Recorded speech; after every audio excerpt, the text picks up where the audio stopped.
रामानुज स्वामी के कहने पर आकर के उनकी गोद में बैठ गए। कौन? बोले मंदिर के भगवान। बड़े बड़े संतों को दिव्य अनुभव हुआ मंदिर के भगवान के माध्यम से।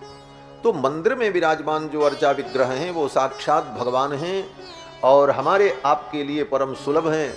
आप जब चाहो दर्शन करो, जब चाहो जाकर के उनको प्रणाम कर लो, जब चाहो आप उनकी आरती उतारो, जब चाहो आप उनका श्रृंगार करो। जिस प्रकार से आप अनुभव करना चाहो भगवान उस रूप में अनुभव का विषय बनते हैं। इसीलिए अर्चावतार को सनातन धर्म में भगवत अनुभव के लिए प्रधान रूप से स्वीकार किया गया। और हमारे वैष्णवाचार्यों ने तो मंदिर में विराजमान अर्चा भगवान का खूब लाड लडाया है, खूब दुलार किया है। अर्चावतार के रूप में ही भगवान बांके बिहारी जी श्री हरिदास जी महाराज को मिले। अर्चा विग्रह के रूप में ही राधा रमण जी महाराज गोपाल भट्ट जी को मिले। जितना हम विषय श्रवण करते हैं संतों का चरित्र, तो अर्चावतार के रूप में ही भगवान का महापुरुषों ने अनुभव किया। इसलिए अर्चावतार की बड़ी महिमा है। और इस पवित्र खनेता धाम में श्री रघुनाथ जी सपरिकर राम बाम दिश जानकी लखन दाहिनी और ध्यान सकल कल्याणमय सुरतर तुलसी तोर, इस झांकी के रूप में भगवान विराजमान हैं और आप सब पर नित्य अनुग्रह करते रहते हैं। और उन्हीं के अनुग्रह का ये परिणाम है कि बड़े बड़े महापुरुषों ने यहाँ आकर अपने आशीर्वचन से आप सभी लोगों को अनुग्रहित किया। पूज्य महाराज श्री आज बता रहे थे, मैं भी दर्शन करने ठाकुर जी का दर्शन करने मंदिर में गया था। धर्म सम्राट स्वामी कृपात्री जी महाराज, पुरी के शंकराचार्य जी महाराज और भी बड़े बड़े जितने महापुरुष वैष्णवाचार्य, पूज्य मणि रामदास जी की छावनी के पूज्य महाराज श्री मलूक पीठ के महाराज जी, हमारे अयोध्यास्थ कोसले सदन पीठाधीश्वर पूज्य स्वामी जी महाराज, इन बड़ी बड़ी विभूतियों का यहाँ आगमन हुआ। और आप सभी लोगों को ऐसे महापुरुषों का दर्शन घर बैठे दर्शन ये कौन करा रहा है? बोले रघुनाथ जी ही कृपा करके सब संतों को बुला करके यह संयोग करा देते। नहीं तो आप जाओ महाराज, ऐसे महापुरुषों से मिलना ही बड़ा कठिन हो जाता। लेकिन यहाँ आकर के वे आशीर्वाद देकर और प्रसन्न होकर इस धाम में आकर आनंदित होकर के जाते हैं। ये रघुनाथ जी की बहुत बड़ी कृपा है। हम सभी लोग बड़भागी हैं कि पूज्य महाराज श्री के 28वें सीएपीए मिलन महोत्सव के अवसर पर श्रीमद् भागवत के माध्यम से भगवान की मंगलमयी चर्चा, ज्ञान भक्ति वैराग्य की चर्चा श्रवण कर रहे हैं। कल के प्रसंग में आप सभी लोगों ने श्रवण किया कि श्री सुखदेव जी महाराज पधारे। राजा परीक्षित ने उनके चरणों में प्रार्थना की कि हे भगवान, मैं आपसे पूछता हूं कि एक मरने वाले व्यक्ति को क्या करना चाहिए। अतः पृच्छामि संसिद्धिं योगिनां परमं गुरुं पुरुषस्येह यत्कार्यं म्रियमाणस्य सर्वथा। हे भगवान, एक म्रियमाण व्यक्ति को, एक मरने वाले व्यक्ति को क्या करना चाहिए? श्री सुखदेव जी ने साधुवाद दिया। सुखदेव जी ने कहा कि वरीयाने सते प्रश्न। हे राजन, तुम्हारा प्रश्न वरीयान है, श्रेष्ठ है। तुम्हारे प्रश्न के उत्तर से लोक का मंगल होगा और मैं तुम्हें भगवान की मंगलमयी चर्चा सुनाऊंगा। और यह चर्चा सुनते हुए तुम परम कल्याण को प्राप्त कर लोगे। श्री सुखदेव जी महाराज ने सर्वप्रथम राजा परीक्षित को भगवान के विराट रूप का वर्णन करके सुनाया। विराट रूप क्या है? बोले जो कुछ आप देख रहे हैं सब भगवान का ही रूप है। ये अनुभव करना है। ये अनुभव कैसे करना है? तो सुखदेव जी कहते हैं कि जितासनो जितश्वासो जित संगो जितेंद्रिया। पहले जितासन हो जाओ। जितासन का मतलब एक आसन पर अधिक समय तक बैठने का अभ्यास बन जाए। जितासन, आसन को जीतना। अगर बैठने का अभ्यास नहीं हुआ तो कोई भी साधना नहीं हो पाती है। जप तप पाठ ध्यान, कोई भी साधना करने के लिए बैठने का अभ्यास दृढ़ हो। इसी को कहते हैं जितासनो, आसन को जीतने। जितश्वासो, और अपनी श्वास को प्राणायाम के द्वारा नियंत्रित करके। जित संगो, अपने मन को विषयों में जाने से रोककर। जितेंद्रियः, इंद्रियों को नियंत्रित करके। स्थूले भगवतो रूपे मनस संधारयेत् धिया। उसको बंद कर दो, उसको बंद कर दो, बहुत ज्यादा सांस लगे। भगवान के स्थूल रूप में अपने मन को स्थिर करना चाहिए। यही स्थूल धारणा है। किस प्रकार से?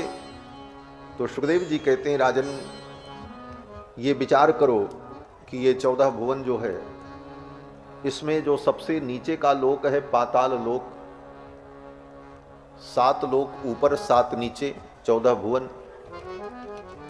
इन 14 भुवन में नीचे के जो 7 लोक हैं, अतल बितल सुतल तलातल रसातल महातल पाताल। तो सबसे नीचे जो पाताल लोक है वो क्या है? बोले वो भगवान का चरण है। भगवान के चरणों से चिंतन प्रारंभ करो। पाताल में तस्य ही पाद मूलम, पाताल में तस्य ही पाद मूलम, पठंति पार्ष्ण प्रपदे रसातलम। नीचे का अंतिम पाताल लोक जो है वो भगवान के चरणों का तलुआ है, इसीलिए उसका नाम पाताल है। पाद तल, पाद माने चरण, तल माने तलुआ। तो भगवान के चरणों का जो तलुआ है, नीचे का हिस्सा, वो क्या है? बोले वही पाताल है। बाकी जितने लोक हैं वो भगवान के एक एक अंगों में प्रतिष्ठित हैं। तलातलम वही पुरुषस्य जंघे, तलातल लोक जो है वो भगवान की जंघाओं में प्रतिष्ठित है। ऊपर का जो अंतिम ब्रह्म लोक है वो भगवान की मूर्धनि में विराजमान है। इस प्रकार ये 14 भुवन, अतल बितल सुतल तलातल रसातल महातल पाताल और भूलोक भूलोक स्वलोक महलोक जनलोक तपलोक सत्यलोक, ये 7 ऊपर के लोक भगवान के अंग में विराजमान हैं। और इंद्रादि देवता जो हैं वो भगवान की भुजा हैं। सूर्य ही भगवान का नेत्र है, चंद्रमा भगवान का मन है, भगवान की जो मुस्कुराहट है वही माया है। हासो जनोन्माद करी च माया, भगवान का जो अधर है वही लोभ है। भगवान का जो वक्षस्थल है वही धर्म है। भगवान की जो पीठ है वही अधर्म है। अधर्म भी भगवान से अलग नहीं है। अधर्म भगवान की पीठ है। जिस सिंहासन पर भगवान विराजमान होते हैं उस सिंहासन के जो पायदान हैं उनका नाम क्या है? बोले एक का नाम सत्य है और एक का नाम असत्य है। एक का नाम धर्म है, एक का नाम अधर्म है। यह धर्म अधर्म भी भगवान में ही प्रतिष्ठित है। भगवान की जो पीठ है, पृष्ठभाग है, वही अधर्म है। श्री सुखदेव जी महाराज कहते हैं कि धर्मस्तनो धर्म पथोस्य पृष्ठम। धर्म ही भगवान का वक्षस्थल है और अधर्म भगवान की पीठ है। धर्म अधर्म सब कुछ भगवान में ही प्रतिष्ठित है। मंदिर में भगवान की मूर्ति की जब प्रतिष्ठा होती है तो आचार्य लोग, विद्वान लोग जो विधि करते हैं उसमें न्यास की जो विधि होती है, न्यास विधि में धर्म अधर्म सब भगवान के अंदर प्रतिष्ठित किया जाता है। तो इस तरह से यह संपूर्ण सृष्टि भगवान में ही प्रतिष्ठित है। इस प्रकार चिंतन करना, ये भगवान के स्थूल स्वरूप की धारणा है। वेदों में भी इसका वर्णन किया। पुरुष सूक्त में विस्तार से भगवान के विराट स्वरूप का वर्णन किया। इसके बाद यहां पर सुखदेव जी राजा परीक्षित को भगवान के सूक्ष्म स्वरूप का वर्णन करते। सुखदेव जी कहते हैं, राजन, अपने हृदय के अंदर प्रादेश मात्र भगवान का जो स्वरूप है, शंख चक्र गदा पद्म धारण किए हुए चतुर्भुज रूप, उस रूप का अपने हृदय के अंदर ध्यान करना चाहिए। केचित स्वदेहांतर हृदयावकाशे प्रादेश मात्रम पुरुषम वसंतम। अपने हृदय के अंदर प्रादेश मात्र उस पुरुष परमात्मा का चतुर्भुजम कंज रथांग शंख गदाधरम धारणया स्मरंती। शंख चक्र गदा पद्म धारण किए हुए भगवान के चतुर्भुज रूप का अपने हृदय के अंदर ध्यान करना चाहिए। इसका तात्पर्य यही हुआ कि जब आंखें हमारी खुली हों, हम संसार को देखें तो ये संसार ही भगवान के रूप में हमें दिखे, और जब हम आंखों को बंद करके ध्यान करें तो वो भगवान हृदय के अंदर हमारे दिखाई पड़े। वही भगवान अंदर हैं और वही भगवान बाहर हैं। अंतर बहिश्च तत्सर्वम व्याप्य नारायण स्थितः। अंदर बाहर सर्वत्र व्याप्त होकर के वे भगवान नारायण प्रतिष्ठित हैं। ये भावना हमको करनी चाहिए। वस्तुतः भावना ही साधना है, भावना ही भक्ति है। ये भावना ही करनी है। हम भगवान की किन किन रूपों में कैसे कैसे भावना करते हैं, यही भक्ति का स्वरूप है। आगे सुखदेव जी कहते हैं, राजन, ब्रह्मा जी ने 3 बार चारों वेदों का आलोडन किया।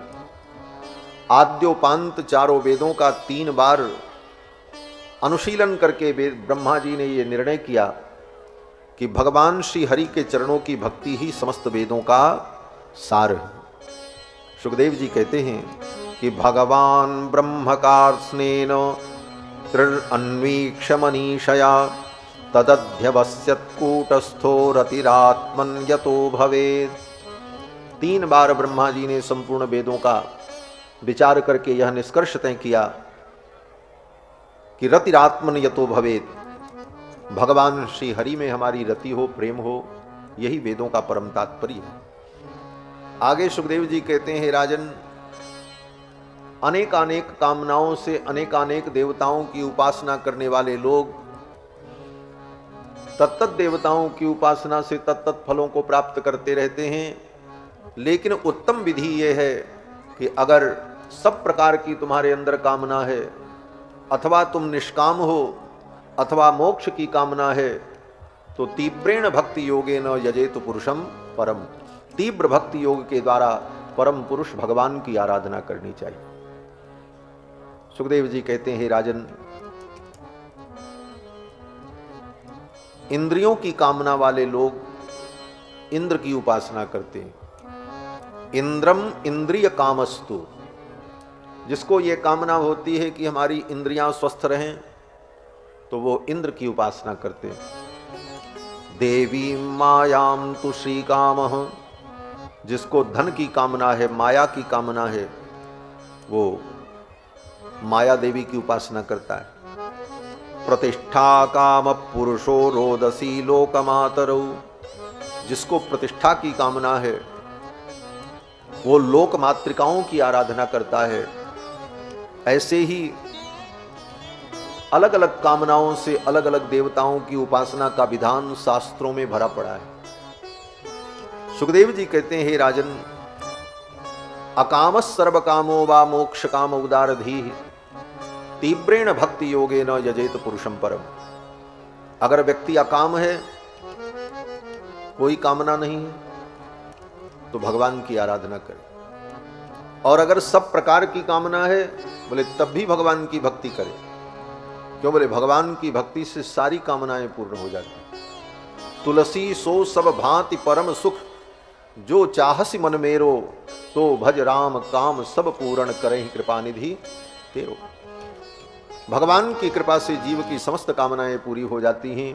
इसलिए अलग अलग देवताओं की उपासना में न पड़कर एकमात्र भगवान के चरणों की भक्ति में लगना चाहिए। ये सुखदेव जी प्रथम उपदेश कर रहे हैं। अकामस सर्व कामो वा, फिर कहते हैं मोक्ष काम उदारधि। अगर मोक्ष की कामना है तब भी भगवान की आराधना करो। क्यों? बोले भगवान को छोड़ करके और कोई मोक्ष दे नहीं सकता। मोक्ष देने का सामर्थ्य तो केवल भगवान श्री हरि में। शास्त्र कहता है ज्ञानम इच्छेत शंकरात्, अगर ज्ञान चाहिए तो भगवान शंकर की आराधना करो, आरोग्यता चाहिए तो सूर्य भगवान की आराधना करो, और मोक्ष चाहिए तो मोक्ष मिच्छेद जनार्दनात्। मोक्ष तो भगवान ही दे सकते हैं, मोक्ष देने का सामर्थ्य और किसी के अंदर नहीं। एक बड़ी सुंदर पुराण में कथा है, घंटाकर्ण नाम का एक असुर था। भगवान शंकर का परम भक्त था, इतना अनन्य भक्त था कि अपने कान में घंटा लटकाए रहता था, इसीलिए उसका नाम पड़ गया घंटाकर्ण। कान में घंटा क्यों लटकाए रहता था? बोले किसी दूसरे देवता का नाम वो सुनना नहीं चाहता था। ऐसी निष्ठा थी उसकी भगवान शिव में। दूसरे देवता का कोई नाम ले तो ऐसे ऐसे सिर हिला दे, घंटा बजने लग जाए, किसी के शब्द को सुनने को तैयार नहीं। ऐसा आनंद भक्त। काशी में रहकर उसने भगवान शंकर की बड़ी तपस्या की। घंटाकर्ण की तपस्या से भगवान शिव प्रसन्न हो गए। भगवान शिव ने कहा वरदान मांगो। घंटाकर्ण ने कहा हमें मोक्ष मिल जाए। भगवान शंकर ने कहा मोक्ष छोड़ करके और जो मांगना है मांग लो। मोक्ष चाहिए तो भगवान के चरणों में तुम जाओ। घंटाकर्ण ने कहा महाराज हमने तो मोक्ष के लिए तप किया था। भगवान शंकर ने कहा मोक्ष तो भगवान हरि प्रदान करते हैं, संसार का कुछ भी विषय मांग लो परंतु मोक्ष तो भगवान ही देंगे। तब घंटाकर्ण ने भगवान शिव के कहने पर उत्तराखंड में जाकर बद्री विशाल भगवान की सन्निधि में रह करके उसने तप किया और भगवान हरि की उपासना करके परम मोक्ष को प्राप्त कर लिया और उसे परम गति की प्राप्ति हुई। आज भी वहां पर घंटाकर्ण तीर्थ है। तो भगवान की कृपा से ही जीव को मोक्ष प्राप्त होता है। सुखदेव जी कहते हैं मोक्ष काम उदारधि तीव्रेण भक्ति योगेन यजेत पुरुषम परम। तीव्र भक्ति योग के द्वारा भगवान परम पुरुष की आराधना करनी चाहिए। इसके बाद श्री सुखदेव जी ने कई श्लोकों में भगवान की बड़ी सुंदर स्तुति की है। और फिर सुखदेव जी कहते हैं राजन मैं तुमको एक आख्यान सुनाता हूं। एक बार नारद जी घूमते घूमते ब्रह्मलोक पहुंचे। जब ब्रह्मलोक पहुंचे तो देखा ब्रह्मा जी ध्यान लगा करके बैठे हुए थे और मंत्र का जप कर रहे थे माला लेकर। नारद जी ने ब्रह्मा जी से पूछा पितामह सबसे बड़े आप हो, सारी सृष्टि आपसे उत्पन्न हुई, क्या आपसे भी बड़ा कोई है जिसका जप आप करते हो? हम तो यही समझते थे कि आप ही संपूर्ण ब्रह्मांड के स्वामी हैं, आप ही सबको उत्पन्न करते हैं, आप ही जगत के गुरु हैं। नारद जी ने कहा। तो ब्रह्मा जी मुस्कुराने लगे। ब्रह्मा जी ने कहा नारद मैं जिनका भजन करता हूं वे भगवान परम तत्व हैं और उनकी माया से जो मोहित प्राणी हैं, ये ब्रह्मा जी का वचन है। ब्रह्मा जी कहते हैं उन भगवान की माया से जो मोहित प्राणी हैं वो लोग मुझे ही जगत का स्वामी मान लेते हैं। ब्रह्मा जी कहते हैं कि तस्मै नमो भगवते वासुदेवाय धीमहि यन मायया दुर्जयया माम ब्रुवंति जगत गुरुम। जिन भगवान की माया से मोहित होकर संसार के प्राणी मुझे ही जगत गुरु मान लेते हैं, जगत का स्वामी मान लेते हैं, लेकिन जगत गुरु तो मैं नहीं हूं, जगत गुरु तो भगवान श्री हरि हैं। कृष्णम वंदे जगत गुरु। जगत गुरु का मतलब जगत वंद्य, जगत पूज्य। ब्रह्मा जी कहते हैं कि भगवान की माया से मोहित लोग मुझे ही ईश्वर सर्वेश्वर मान लेते हैं, लेकिन सर्वेश्वर परमात्मा तो भगवान श्री हरि हैं, वो भगवान वासुदेव हैं। और चारों वेद उन्हीं की महिमा का वर्णन करते हैं। नारायण परा वेदा देवा नारायणांगजाः, नारायण परो योगो नारायण परम तपः, नारायण परम ज्ञानम नारायण परा गति ही। नारायण ही परम ज्ञान है, वही परम गति है, वही परम तत्व है। ये ब्रह्मा जी के। तो ब्रह्मा जी भी भगवान की भक्ति करते हैं, भगवान का भजन करते हैं। और एक बात और देखो, जितने देवता हैं उन सब के हाथ में माला रहती है, हाथ में भी माला रहती है, माला जपते रहते हैं। भगवान शंकर भी अपने हाथ में माला लेकर के जपते रहते हैं। हस्ते च माला हृदि राम तत्वम, जिह्वाग्र भागे बर राम मंत्रम, यन मस्तके राघव पाद तीर्थम, शिवम महाभागवतम नमामि। ऐसे शिव महाभागवत महावैष्णव, लेकिन वो भी माला जपते रहते। ब्रह्मा भी माला जपते रहते। सरस्वती जो विद्या की अधिष्ठात्री है, वो भी अपने हाथ में माला लेकर के जपती रहती। उनके स्वरूप का जब वर्णन किया जाता है तो यही कहते हैं, हस्ते स्फाटिक मालिकाम विदधतीम पद्मासने संस्थिताम, वंदे ताम परमेश्वरीम भगवतीम बुद्धि प्रदाम शारदा। शारदा भी अपने हाथ में माला लेकर के जप करती रहती। भगवती दुर्गा के अष्टभुज रूप में एक हाथ में माला रहती है और दुर्गा भी माला जपती रहती है। ये सब किसकी माला जपते हैं? बोले ये सब उसी तत्व की उपासना करते हैं जो परम तत्व भगवान है। सब भगवान का भजन करते हैं। और भगवान बोले, भगवान तो आनंद से शयन करते हैं। शांताकारम भुजग शयनम पद्मनाभम सुरेशम विश्वाधारम गगन सदृशम मेघवर्णम शुभांगम, लक्ष्मीकांतम कमल नयनम योग हृद्यान गम्यम, वंदे विष्णुम भवभय हरम सर्वलोकैकनाथम। जो समस्त लोकों के एकमात्र नाथ हैं, सर्वलोकैकनाथ, सर्वलोक के एकमात्र नाथ भगवान श्री हरि हैं। तो भगवान के परत्व को समझ लेना, ये श्रीमद् भागवत महापुराण भगवान के परत्व का प्रतिपादन करने वाला ग्रंथ। भगवान के परत्व का मतलब कि परम तत्व कौन है, परम तत्व का निर्णय समझ लेना। पहले ये निर्णय जीवन में होना बहुत जरूरी है कि परम तत्व कौन है, और तब उसके भजन में लगना और तब उसमें सिद्धि को प्राप्त करना। तो सबसे पहले तो हमारी बुद्धि को ये बात समझ में आ जाए कि परम तत्व कौन है। तो परम तत्व भगवान है। ब्रह्मा जी नारद जी से कहते, नारद वही भगवान समय समय पर विविध अवतार लेकर लीलाएं करते हैं। और संक्षेप में ब्रह्मा जी ने भगवान नारद जी को भगवान के 24 अवतार का वर्णन करके सुनाया। और इसके पश्चात श्री सुखदेव जी महाराज कहते हैं, राजन ये जो मैं तुम्हें सुनाने जा रहा हूं, ये पुराण विद्या, यह पुराण विद्या सनातनी विद्या है। ऐसा नहीं है कि द्वापर युग में वेदव्यास जी ने पुराण बनाया, उसके पहले पुराण नहीं था।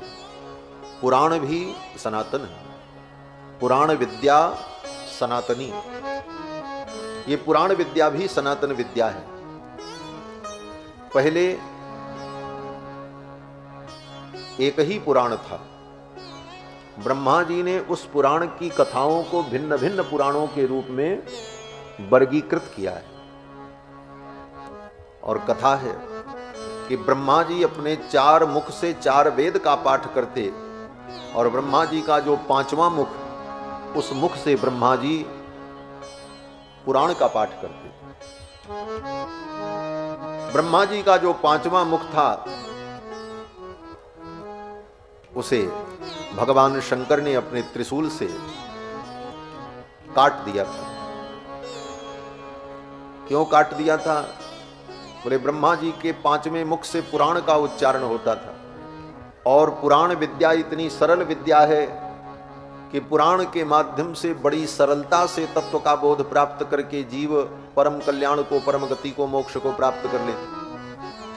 ब्रह्मा के पांचवें मुख से पुराण को सुन सुन करके अनेकानेक प्राणी मुक्त होकर वैकुंठ जाने लगे।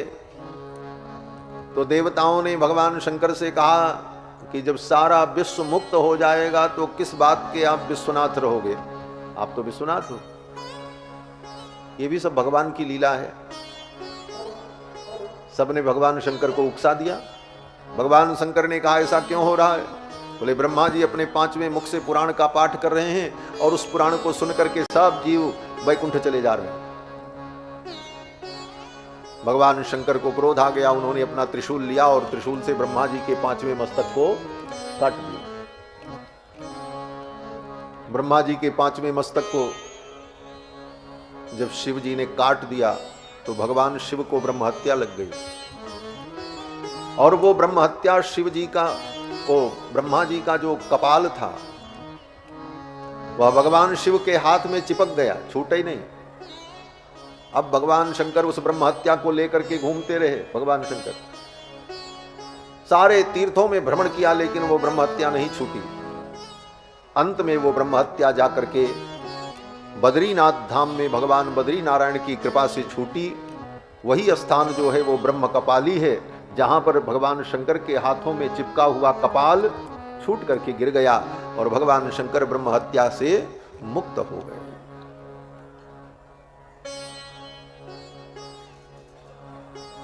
तो पुराण विद्या बड़ी सनातन विद्या है और पुराण विद्या के माध्यम से जीव को बड़ी सरलता से परम गति की प्राप्ति हो जाती है।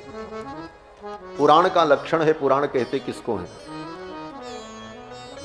बोले 10 लक्षण जिसमें विद्यमान हो ऐसे ग्रंथ को पुराण कहते हैं। पुराण की एक निश्चित परिभाषा है। महाभारत ग्रंथ इतना बड़ा है, जो जो कथा भागवत में है वो सब महाभारत में है। और भी कथाएं हैं महाभारत में, लेकिन महाभारत को पुराण नहीं कहा जाता। रामायण में भी बहुत सारी कथाएं हैं, लेकिन वाल्मीकि रामायण को पुराण नहीं कहा जाता, वो इतिहास है। रामायण और महाभारत ये 2 ग्रंथ इतिहास ग्रंथ हैं और 18 पुराण। इनकी पुराण संज्ञा इसलिए है कि इसमें 10 प्रकार के पुराण के लक्षण विद्यमान हैं। पुराणम 10 लक्षणम, पुराण के 10 लक्षण हैं। सर्ग, विसर्ग, पोषण, ऊती, मन्वंतर, ईशानुकथा, निरोध, मुक्ति, आश्रय। ये 10 लक्षण जिसमें विद्यमान हो उसको पुराण कहते हैं। इन 10 विषयों का वर्णन जिस ग्रंथ में हो उसे पुराण कहा जाता है। सर्ग, सर्ग माने भगवान से ये सृष्टि कैसे प्रारंभ होती है, प्रकृत तत्व से महत तत्व कैसे उत्पन्न होता है, फिर महत तत्व से ये पंच महाभूत आदि कैसे उत्पन्न होते हैं, इस प्रक्रिया का जिसमें वर्णन हो उसको कहते हैं सर्ग। फिर आगे वह सृष्टि और अनेक रूपों में जो बढ़ती है उसका नाम है विसर्ग। तो सर्ग, विसर्ग और फिर अस्थानम। इस सृष्टि में जो अनेक स्थान हैं, ब्रह्मलोक, शिवलोक, वरुणलोक, इंद्रलोक, इन स्थानों का वर्णन। फिर चौथा लक्षण है पोषण। पोषण माने पोषणम तदनुग्रह, भगवान का जो अनुग्रह है उसी का नाम है पोषण।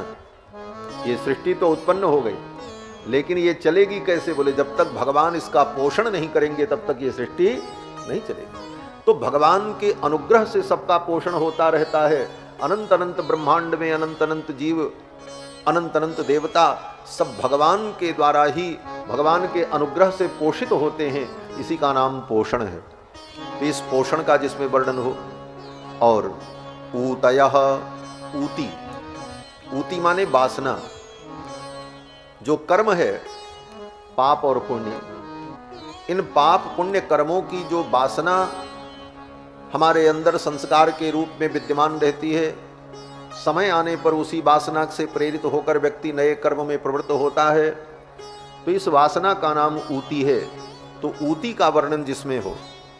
मन्वंतर, 14 मनु उत्पन्न होते हैं और उन मनुओं का वर्णन, उन मनु के वंश का वर्णन जिसमें हो उसको पुराण कहते हैं। ईशानु कथा, भगवान का चरित्र, भगवान का अवतार और भगवान का चरित्र, इसका वर्णन जिसमें हो।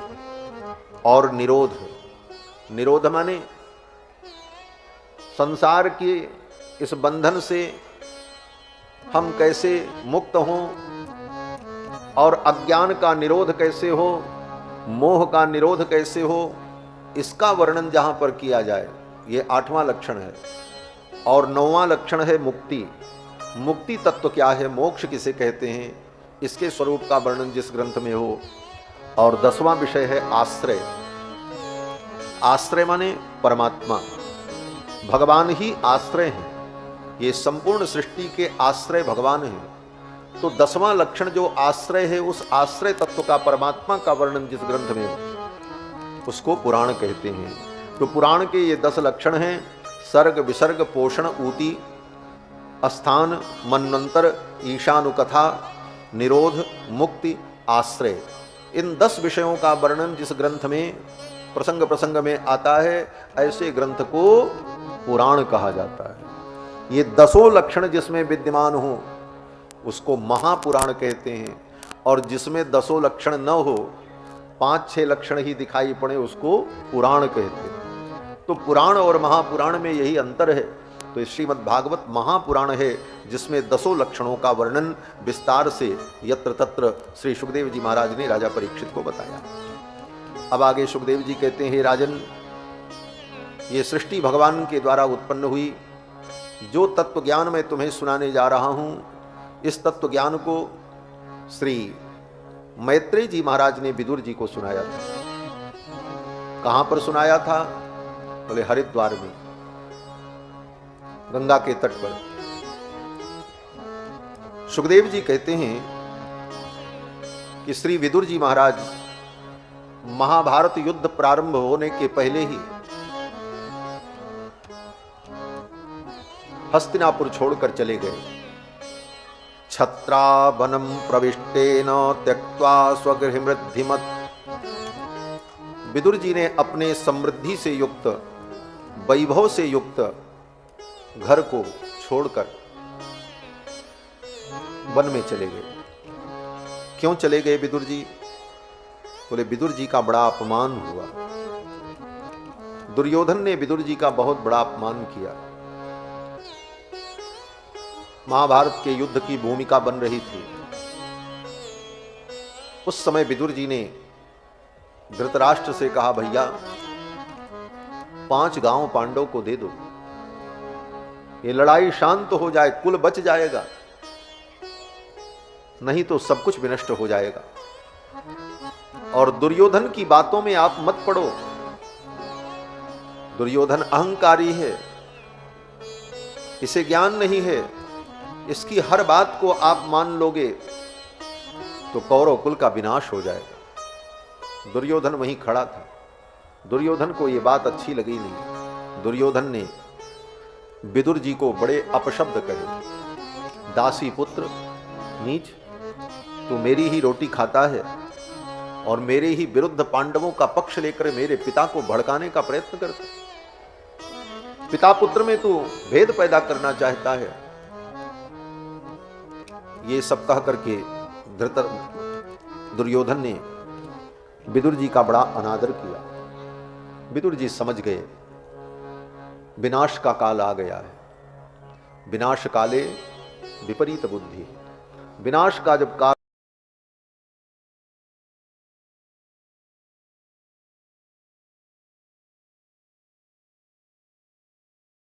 प्रत्यक्ष प्रकट होकर के न किसी को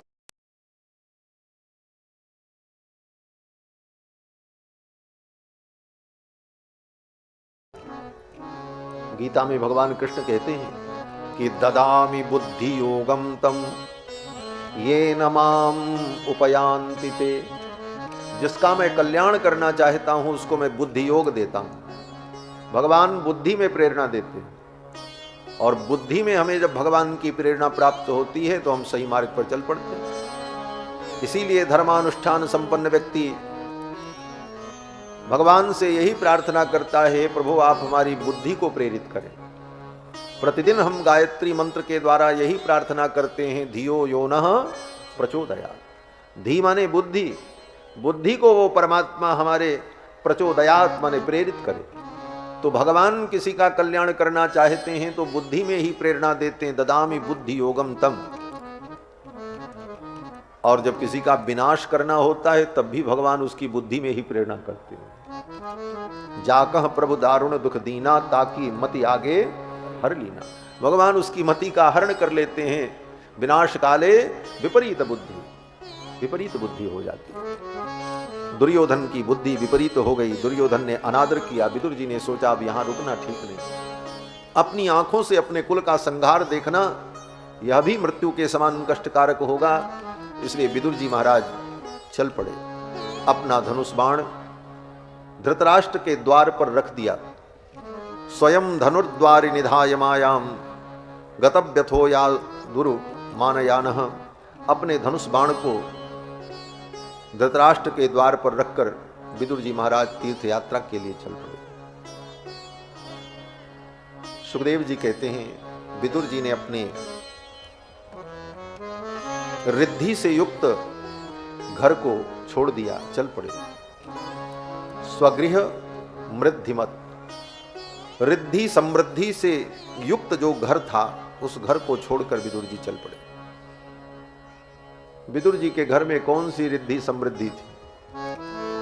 कहते हैं भौतिक रिद्धि समृद्धि जो है वो तो अलग विषय है, लेकिन विदुर जी के घर की सबसे बड़ी समृद्धि अगर कुछ थी तो भगवान कृष्ण की स्मृतियां थी। जिस घर में भगवान श्री कृष्ण आए थे, चटाई पर लेटे थे, केले का छिलका खाया था, विदुरानी को काकी काकी कहकर के बुलाया था,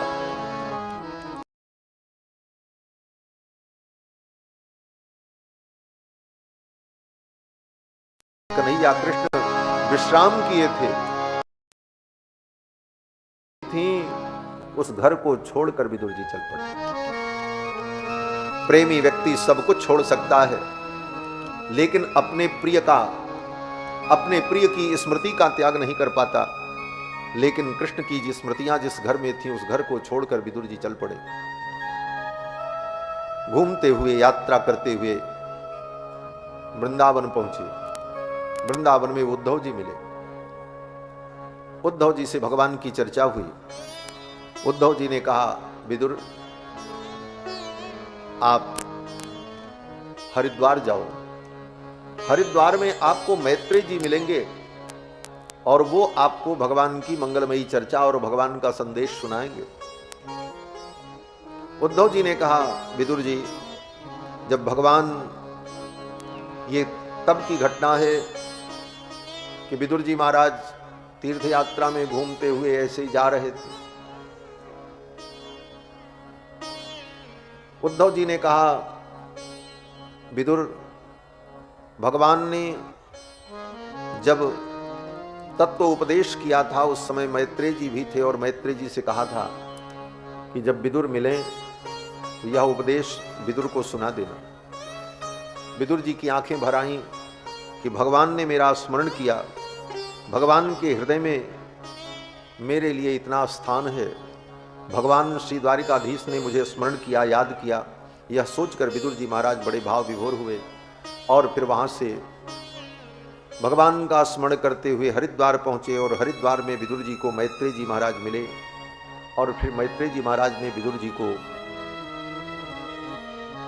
कथा सुनाई। मैत्रेय जी महाराज विदुर जी को सुनाते हुए सर्वप्रथम सृष्टि के क्रम का वर्णन करके सुनाते हैं। ये सृष्टि कैसे उत्पन्न हुई? बोले भगवान से सृष्टि उत्पन्न हुई।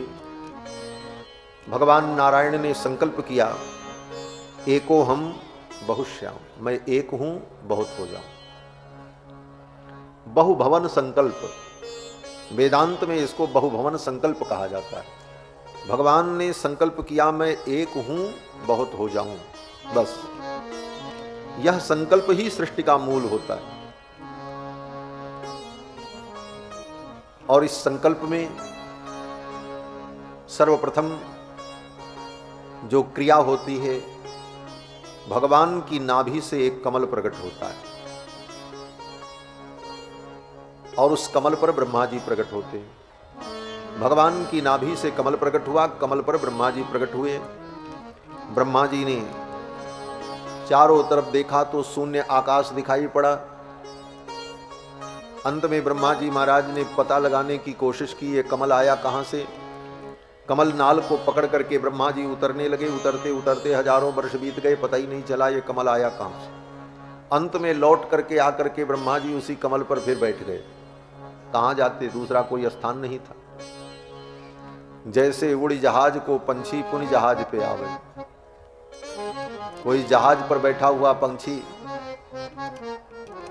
जहाज समुद्र में चला जाए और वो पंछी उड़े तो कहां जाएगा? बोले उस समुद्र में कहीं कोई वृक्ष नहीं, कोई मकान नहीं, कोई आश्रय नहीं, केवल पानी ही पानी। अंत में लौट करके आकर के उसी जहाज पर फिर वो बैठेगा। ब्रह्मा जी भी सब करके थक गए, अंत में अपने उसी कमलासन पर आकर के बैठ गए। उसी समय आकाशवाणी हुई। आकाशवाणी में भगवान ने कहा तप करो। ब्रह्मा जी को दो अक्षर सुनाई पड़ा, तप, ता और प, और 2 बार सुनाई पड़ा तप तप। ब्रह्मा जी समझ गए संकेत और ब्रह्मा जी महाराज तप करने लगे। 10,000 वर्ष तक ब्रह्मा जी ने दिव्य वर्षों तक तप किया। ब्रह्मा जी की तपस्या से भगवान प्रसन्न हुए और भगवान ने ब्रह्मा जी को चारों वेदों का ज्ञान प्रदान किया। संक्षिप्त रूप से भागवत तत्व का उपदेश किया और भगवान ने कहा इस तत्व को तुम धारण करोगे तो तुम्हें कभी मोह नहीं होगा, कभी तुम मोह में नहीं पड़ोगे। ये सब उपदेश देकर के भगवान अंतर्धान हो गए। फिर ब्रह्मा जी के द्वारा इस सृष्टि का विस्तार होता है। सर्वप्रथम ब्रह्मा जी ने अपने संकल्प से सनक, सनंदन, सनातन, सनत कुमार, इन 4 पुत्रों को उत्पन्न किया। ये चारों पुत्र जब उत्पन्न हुए, सनक, सनंदन, सनातन, सनत कुमार, ब्रह्मा जी ने कहा सृष्टि करो। सनकादिकों ने कहा सृष्टि क्या होती है? ब्रह्मा जी ने कहा जैसे हमने तुमको उत्पन्न किया है ऐसे तुम भी उत्पन्न करो। सनकादिकों ने कहा आपको किसने उत्पन्न किया? ब्रह्मा जी ने कहा हमको भगवान ने उत्पन्न किया। सनकादिकों ने कहा भगवान को किसने उत्पन्न किया? ब्रह्मा जी ने कहा भगवान को कोई उत्पन्न नहीं करता, वो ही सबको उत्पन्न करते हैं। बोले तो जब सबको उत्पन्न करने वाले भगवान हैं तो मैं बीच में अपने को कारण क्यों मानूं? मैं तो उन्हीं का भजन करूंगा। सनकादिक तप करने चले गए। ब्रह्मा जी को रोष आ गया। संतान को उत्पन्न किया कि ये मेरी सृष्टि को आगे बढ़ाएंगे, क्योंकि ब्रह्मा जी का तो एक ही उद्देश्य था, सृष्टि को आगे बढ़ाना। सनकादिक जब तपस्या करने चले गए तो ब्रह्मा जी को थोड़ा रोष आया और ब्रह्मा जी की भ्रिकुटी के मध्य से एक बालक प्रकट हुआ। क्रोध तब आता है जब व्यक्ति के अंदर तमोगुण का उद्रेक होता है। तमोगुण के उद्रेक होने पर ही क्रोध आता है। ब्रह्मा जी के अंदर तमोगुण का उद्रेक हुआ, क्रोध आया और वह तमोगुण घनीभूत होकर एक बालक के रूप में प्रकट हो गया। ब्रह्मा जी की भ्रिकुटी से एक बालक प्रकट हुआ, नीले रंग का, नील लोहित वर्ण बालक, और वो बालक जोर जोर से रोने लगा। जब रोने लगा तो ब्रह्मा जी ने कहा तुम रो रहे हो इसलिए तुम्हारा नाम रुद्र होगा। रुदनात् रुद्रः, तुम रुदन कर रहे हो इसलिए तुम्हारा नाम रुद्र होगा। तुम्हारे 11 रूप होंगे, तुम्हारी ये रुद्राणी होंगी, तुम्हारा ये स्थान होगा। ये सब ब्रह्मा जी ने उनके लिए तय कर दिया। इस प्रकार रुद्र की उत्पत्ति हुई। इसके बाद ब्रह्मा जी ने पुलस्त, पुलह, क्रतु, अंगिरा, वशिष्ठ इत्यादि महर्षियों को उत्पन्न किया। ये सब महर्षि लोग उत्पन्न हुए, लेकिन इनसे भी सृष्टि आगे नहीं बढ़ी। जब इनसे भी ये सृष्टि आगे नहीं बढ़ी, तब ब्रह्मा जी महाराज ने विचार किया कि कुछ ऐसा मैं करूं कि अपने आप ये सृष्टि आगे बढ़े। तब ब्रह्मा जी ने अपने ही शरीर के दाहिने भाग से एक पुरुष को उत्पन्न किया और बाएं भाग से एक स्त्री को उत्पन्न किया। दाहिने भाग से जो पुरुष उत्पन्न हुए उनका नाम स्वयंभू मनु हुआ है, और बाएं भाग से जो स्त्री उत्पन्न हुई उनका नाम शतरूपा हुआ। स्वयंभू मनु अरु शतरूपा जिनते भई नर सृष्टि अनूपा। ये संपूर्ण नर सृष्टि उन्हीं के द्वारा उत्पन्न हुई। स्वयंभू मनु और शतरूपा जब प्रकट हुए तो ब्रह्मा जी ने कहा सृष्टि करो, क्योंकि ब्रह्मा जी का तो एक ही उद्देश्य था, सृष्टि आगे बढ़े। बोले कहां सृष्टि करें? बोले धरती पर, मानव की सृष्टि का विस्तार हो। देखा तो धरती अपनी कक्षा में नहीं थी। धरती को जहां होना चाहिए वो अपनी कक्षा में नहीं थी। ब्रह्मा जी को बड़ी चिंता हुई, धरती तो दिख ही नहीं रही है अपनी कक्षा में, तो सृष्टि कहां होगी? ब्रह्मा जी को चिंता हुई। तब तक ब्रह्मा जी को जोर से छींक आ गई। ब्रह्मा जी को जब छींक आई तो ब्रह्मा जी की नासिका से भगवान बराह का अवतार हो गया। ब्रह्मा जी को जोर से छींक आई और ब्रह्मा की नाक से एक अंगुष्ठ मात्र, अंगूठे के बराबर वराह तोक, वराह माने सूकर, सूकर का बच्चा बराह तोक ब्रह्मा की नाक से प्रकट हो गया। ब्रह्मा जी को बड़ा आश्चर्य हुआ, ये क्या है? इत्यविध्यायतो नासा विवरात सहसा नघ वराह तोको निर्गाद अंगुष्ठ परिमाणकः। ब्रह्मा की नाक से अंगूठे के बराबर वराह तोक उत्पन्न हुआ। अब तो ब्रह्मा जी विचार करने लगे ये कौन है? तब तक वो बराह तोक, बराह का बच्चा धीरे धीरे बढ़ने लगा और देखते देखते बड़ा विशाल रूप धारण कर लिया। दृष्ट्वा तत्सौकरम रूपम तर्कयामास चित्रधा। अब सभी लोग ब्रह्मा जी और ब्रह्मा जी के जो पुत्र थे, मरीचि, अत्रि, पुलस्त, पुलह, क्रतु, ये सब विचार करने लगे ये कौन हो सकते हैं। इति मीमांसस्तस्य ब्रह्मणः सह सूनुभिः। ब्रह्मा जी अपने पुत्रों के सहित, उन महर्षियों के सहित मीमांसा कर रहे थे। मीमांसा माने विचार, विचार कर रहे थे कि ये कौन है। तब तक भगवान ने जोर से गर्जना की, वराह भगवान ने, भगवान यज्ञ पुरुषो जगर्जागेन्द्र सन्निभः। धीरे धीरे वो बराह तोक विशाल रूप धारण कर लिया। कितना विशाल रूप! कहते नमस्तस्मै बराहाय लीलयोद्धरते महीम खुर मध्यगतो यस्य मेरुः कणकणायते। इतना विशाल बराह रूप हुआ कि बराह भगवान के खुर के अंदर सुमेरु पर्वत भी प्रविष्ट हो जाए तो एक कण के समान प्रतीत हो, ऐसा विशाल रूप बराह भगवान का। ब्रह्मा जी समझ गए ये भगवान यज्ञ पुरुष हैं। फिर तो ऋषियों ने और ब्रह्मा जी ने भगवान की बड़ी सुंदर स्तुति की। स्तुति करते हुए भगवान के यज्ञ स्वरूप का वर्णन किया है। बराह भगवान के जो चारों चरण हैं, वो चारों चरण जो हैं वही चातुर्होत्र हैं। बराह भगवान का जो मुख है वही श्रुक है। यज्ञ में जो शुक्र से आहुति दी जाती है वो श्रुक क्या है? बोले बराह भगवान का मुख है।